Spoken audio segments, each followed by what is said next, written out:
పెళ్ళైనా పండగైనా వేడుక ఏదైనా పట్టుచీరల ప్రత్యేక వేదిక వారాహి సిల్క్స్. పాక్ ఆక్రమిత కాశ్మీర్ సమస్యకి అలానే బలూచిస్తాన్ కోసం జరుగుతున్నటువంటి పోరాటానికి రెండింటికి కలిపి ఒకటే మెడిసిన్ భారత ప్రభుత్వం రెడీ చేయబోతుందా?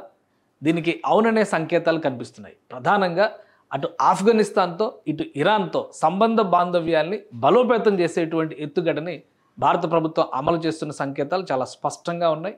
ఇంకా ఓపెన్ అయిపోయినటువంటి పరిస్థితి కూడా. ఎందుకంటే ఆపరేషన్ సింధూర్ తర్వాత జరిగినటువంటి పరిణామాల్లో ఏ క్షణంలో అయినా కానీ అమెరికా గోడ మీద పిల్లిలాగా పాకిస్తాన్కి సపోర్ట్ ఇవ్వచ్చు అనేటువంటి సంకేతాలు వచ్చిన తర్వాత భారత ప్రభుత్వం దౌత్యపరమైనటువంటి అంశాలపైన మరింత అప్రమత్తతని ప్రకటిస్తుంది. ఇదే క్రమంలో ఆఫ్ఘనిస్తాన్ ప్రభుత్వానికి సంబంధించినటువంటి విదేశాంగ శాఖ మంత్రితో తొలిసారిగా భారత విదేశాంగ మంత్రి జైశంకర్ ఫోన్లో మాట్లాడారు.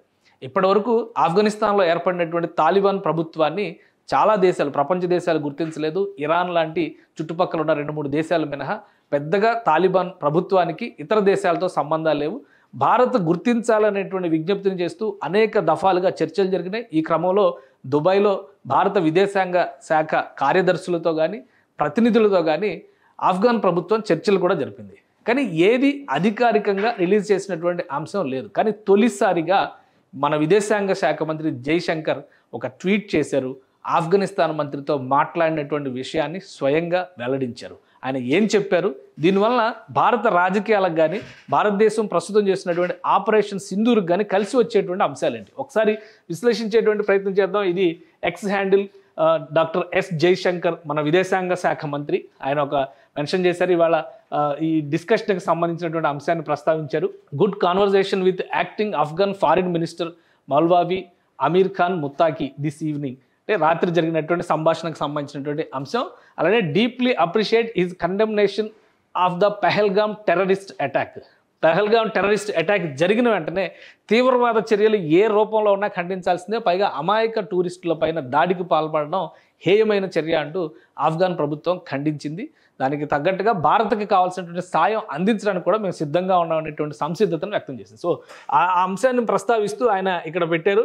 Welcomed his firm rejection of recent attempts to create distrust between India and Afghanistan through false and baseless reports. Pakistan operation Sindoor జరుగుతున్నటువంటి సమయంలో ఆఫ్ఘనిస్తాన్ని రెచ్చగొట్టేటువంటి చర్యలు, భారత్ చేస్తున్నటువంటి చర్యల వల్ల ఆఫ్ఘాన్కి నష్టం జరిగేటువంటి అవకాశం ఉందనేటువంటి దుష్ప్రచారాన్ని పాకిస్తాన్ అనుకూల మీడియా అంటే టర్కీ, అజర్బైజాన్, చైనా ఇవన్నీ కూడా ప్రచారం చేసే పనిలో చాలా బిజీగా ఉన్నాయి. అందుకనే భారతదేశం ఆయా దేశాలకు చెందినటువంటి మీడియా సంస్థల్ని మన దేశంలో బహిష్కరించింది, బ్యాన్ చేసింది. సో ఈ 2 అంశాలను కూడా ఆయన మెన్షన్ చేశారు. వాటితో పాటు underlined hour traditional friendship with Afghan people and continuing support for their development needs, discussed ways and means of taking cooperation forward. ఇది చాలా ముఖ్యమైనటువంటి అంశం. 3వ అంశం చాలా ముఖ్యమైనటువంటి అంశం. ఎందుకంటే సంప్రదాయంగా గత దశాబ్దాలుగా ఆఫ్ఘనిస్తాన్లో ప్రభుత్వాలు ఏవి ఉన్నా కానీ భారతదేశంతో మాత్రం సత్సంబంధాలు ఉన్నాయి. గతంలో రబ్బానీ ప్రభుత్వానికి కూడా భారతదేశం మద్దతు ఇచ్చింది. అప్పట్లో రష్యా ఆఫ్ఘనిస్తాన్ ప్రభుత్వంలో కీలక పాత్ర పోషించినటువంటి సందర్భం ఉంది. ఇది కంటగింపుగా ఉండడం వల్లే అమెరికా గత 4 దశాబ్దాలుగా భారతదేశాన్ని వ్యతిరేకిస్తూ వచ్చింది. పాకిస్తాన్ హక్కును చేర్చుకున్నటువంటి పరిస్థితి, యుద్ధాలు వచ్చేటువంటి సందర్భంలో 1971 యుద్ధంలో కూడా పాకిస్తాన్ అంట కాగడానికి అమెరికా అదే ప్రధానమైనటువంటి కారణం. సో ఆ ప్రయోజనాలు ఉన్నాయి కాబట్టి ఒసామా బిన్ లాడెన్ లాంటి అంతర్జాతీయ ఉగ్రవాది పాకిస్తాన్లో ఉన్నాడని తెలిసినా కానీ ఆఫ్ఘనిస్తాన్ పైన అప్రకటితంగా యుద్ధం ప్రకటించి తీవ్రవాదంపై పోరు పేరుతో తాలిబాన్ ప్రభుత్వాన్ని కూల్చేసింది. సో ఈ అంశం వలన ఆఫ్ఘనిస్తాన్ ప్రభుత్వాలకి ఇప్పటికి కూడా ఆఫ్ఘనిస్తాన్లో ప్రజాస్వామ్య పునరుద్ధరణ అనే పేరుతో అమెరికా ఆడిన నాటకాలన్నింటినీ తిప్పికొట్టింది తాలిబాన్లే. ఆ తర్వాత జరిగినటువంటి పరిణామాల్లో అమెరికా సైన్యం ఆఫ్ఘనిస్తాన్ని వదిలిపోక తప్పలేదు. తర్వాత మళ్ళీ అనతి కాలంలోనే తాలిబాన్ ప్రభుత్వం అక్కడ ఏర్పడింది. సో ప్రజలతో ఉన్నటువంటి సంబంధ బాంధవ్యాల రీత్యా తాలిబాన్ ప్రభుత్వం అనుసరిస్తున్నటువంటి కొన్ని విధానాలు కూడా మతపరమైనటువంటి విధానాలు ఉన్నప్పటికీ కూడా అక్కడ కొంత ఆ ఇస్లామిక్ వరల్డ్కి సంబంధించినటువంటి అంశాల పరంగా మద్దతు లభిస్తుంది అన్నది సుస్పష్టం. ఈ క్రమంలోనే గత 5-6 ఏళ్లుగా తాలిబాన్ ప్రభుత్వం ఏర్పడిన తర్వాత కూడా ఎలాంటి సమస్యలు రాకుండా ఆఫ్ఘనిస్తాన్లో రాజకీయ కార్యకలాపాలు నిర్వహిస్తున్నారు. సో ఆ క్రమంలోనే ఇప్పుడు భారతదేశం మొదటి నిర్ణయం తీసుకోబోతుంది. ఇది ఖచ్చితంగా అమెరికాకి శరాఘాతం లాంటి నిర్ణయం అవుతుంది. తాలిబాన్ ప్రభుత్వాన్ని కనుక భారతదేశం గుర్తించిన, ఆఫ్ఘనిస్తాన్ ప్రభుత్వానికి ఒక ఎంబసీని అలాట్ చేసినా ఖచ్చితంగా ఇది అమెరికాని కించపరిచేటువంటి చర్య లేదా అమెరికాని లెక్క చేయని తనంగా చూడాల్సి ఉంటుంది. సో ఇప్పుడు మొదటి విడతగా ఈ చర్చ జరిగింది. ఈ చర్చల సారాంశం ఫలితంగా భారతదేశానికి కలిసి వచ్చేటువంటి ప్రయోజనాలు రెండు ఉన్నాయి. ఎందుకంటే గతంలో ఆఫ్ఘనిస్తాన్ ప్రభుత్వం ప్రజాస్వామ్య పునరుద్ధరణ పేరుతో అమెరికా ఇచ్చేసినప్పుడు కూడా అనేక నిర్మాణాలని అక్కడ పార్లమెంటు భవనాన్ని భారత ప్రభుత్వం నిర్మించింది. సో ఇంత సత్సంబంధాలు ఉన్నటువంటి నేపథ్యంలో ప్రస్తుత ప్రభుత్వంతో కూడా అదే తరహా ధోరణి కొనసాగించాలనేటువంటి విజ్ఞప్తి తాలిబాన్ ప్రభుత్వం పదే పదే చేస్తుంది. ఇందులో భాగంగానే అక్కడ విద్యా వ్యవస్థకి సంబంధించి కానీ మౌలిక వస్తువుల కల్పనకు సంబంధించి కానీ మన దేశం నుంచి అందించాల్సినటువంటి మానవతా సాయం పైన కూడా ఫోకస్ చేయబోతున్నారు. ఈ రెండింటికి సంబంధించి ఇవి మానవతా సాయం కింద చేసేటువంటి అంశాలు. వీటితో పాటు మరొక రెండు కీలకమైనటువంటి అంశాలు ఉన్నాయి. అవి ఆఫ్ఘన్ సరిహద్దుల్లో పాకిస్తాన్లో రాజుకున్నటువంటి పఖ్తూన్వా వివాదం. ఇప్పుడు ఎలా అయితే బలూచిస్తాన్ సమస్య ఉవ్వెత్తున ఎగిసిపడుతుందో అదే తరహాలో నార్త్ వెస్ట్ ఫ్రాంటియర్ ప్రావిన్సెస్ అంటాం మనం. ఆ ప్రావిన్సెస్కి సంబంధించిన ప్రాంతాల్లో ఆఫ్ఘన్కి సంబంధించిన గిరిజన జాతుల ప్రజలు చాలామంది ఉన్నారు. మరి ముఖ్యంగా పఖ్తూన్లు అని చెప్పని పిలుస్తారు. పఖ్తూన్వా అనే ఆ స్టేట్ పేరునే పెట్టడానికి కారణం అదే. సో ఆ ప్రాంతాల నుంచి ఉన్నటువంటి వాళ్ళందరూ కూడా వేర్పాటువాదం దిశగా అడుగులు వేస్తున్నారు. ఆఫ్ఘనిస్తాన్ అడుగుతున్నటువంటి సాయం ప్రకారం చూస్తే కూడా భారతదేశం అంటే భౌగోళికంగా కూడా ఒకసారి మనం విశ్లేషణ చేసి చూడాలి. ఈ రెండు దేశాల మధ్య ఉన్నటువంటి సంబంధ బాంధవ్యాలు ఏ విధంగా ఉన్నాయని.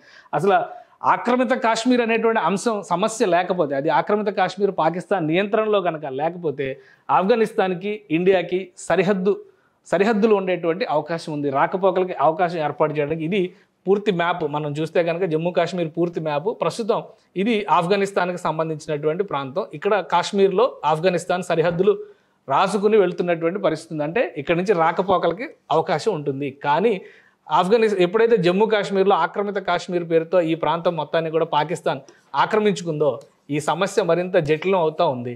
అలానే నార్త్ వెస్ట్ ప్రావిన్సెస్ అంటే వాయువ్య సరిహద్దు రాష్ట్రాలని చెప్పి మనం తెలుగులో అంటాం. ఇప్పుడు పఖ్తూన్వా స్టేట్ అని చెప్పని మెన్షన్ చేస్తున్నారు. పాకిస్తాన్లో ఉన్నటువంటి ఈ ప్రాంతం మొత్తం కూడా ఆఫ్ఘన్ ప్రాబల్యంతో ఉన్నటువంటి ప్రాంతం. అలానే ఇటు బలూచిస్తాన్తో కూడా సరిహద్దు ఉంది. ఇంకా చెప్పాలంటే బలూచిస్తాన్ ప్రజలు చెప్తున్నటువంటి వాదన ప్రకారం ఆఫ్ఘనిస్తాన్లో కూడా తమ భూభాగాలు కొంత ఉన్నాయి, అక్కడ కూడా బలూచి ప్రజలు ఉన్నారు. అవన్నీ కలిపి అఖండ బలూచిస్తాన్ ఏర్పడాలనేటువంటి వాదన కూడా ఉంది. కానీ ప్రస్తుతానికి ఉన్నటువంటి అవకాశాల మేరకు పాకిస్తాన్లో ఉన్నటువంటి బలూచ్ ప్రావిన్స్నే ఇక్కడ ఒక దేశంగా వ్యవహరించేటువంటి అవకాశం ఉంది. కాబట్టి సో ఈ వాదనకి మద్దతు తీసుకొచ్చేటువంటి ప్రయత్నం భారత ప్రభుత్వం చేసేటువంటి అవకాశాలు పుష్కలంగా కనిపిస్తున్నాయి. సో ఒకవైపు నుంచి బలూచ్ సమస్యకి, ఇంకోవైపు నుంచి పఖ్తూన్వా సమస్యకి, ఇటు నుంచి చూస్తే కనుక పిఓకే సమస్యకి కూడా ఒక పరిష్కారం, అంటే ఒక్క దెబ్బకి 3 పిట్టలు అన్నట్టుగా కనిపిస్తుంది.